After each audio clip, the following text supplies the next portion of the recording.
अस्सलामुअलैकुम नाजरीन, मैं बिस्मा मुश्ताक। कामिल इरशाद मल्टीमीडिया में आपका खैर मकदम है। नाजरीन, पेश है आज की खास हेडलाइंस। कुलगाम तसद्दुम, 2 नए भर्ती जंगजू का सरेंडर। खराब मौसम की पेशी नजर अमरनाथ यात्रा आज भी मुअत्तल। श्रीनगर बारामूला शहरा पर IED बरामद। शबाना दर्जे हरारत मामूल से ज्यादा रिकॉर्ड, मजीद बारिशों का इम्कान। बानिहाल में सड़क हादसा, 4 खवातीन समेत 7 अफराद जख्मी।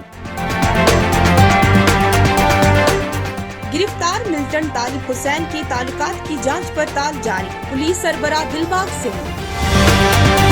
तो नाजरीन, दीगर अपडेट्स के साथ आप हमारे साथ बने रहें। तब तक मुझे इजाजत दीजिए। अल्लाह हाफिज।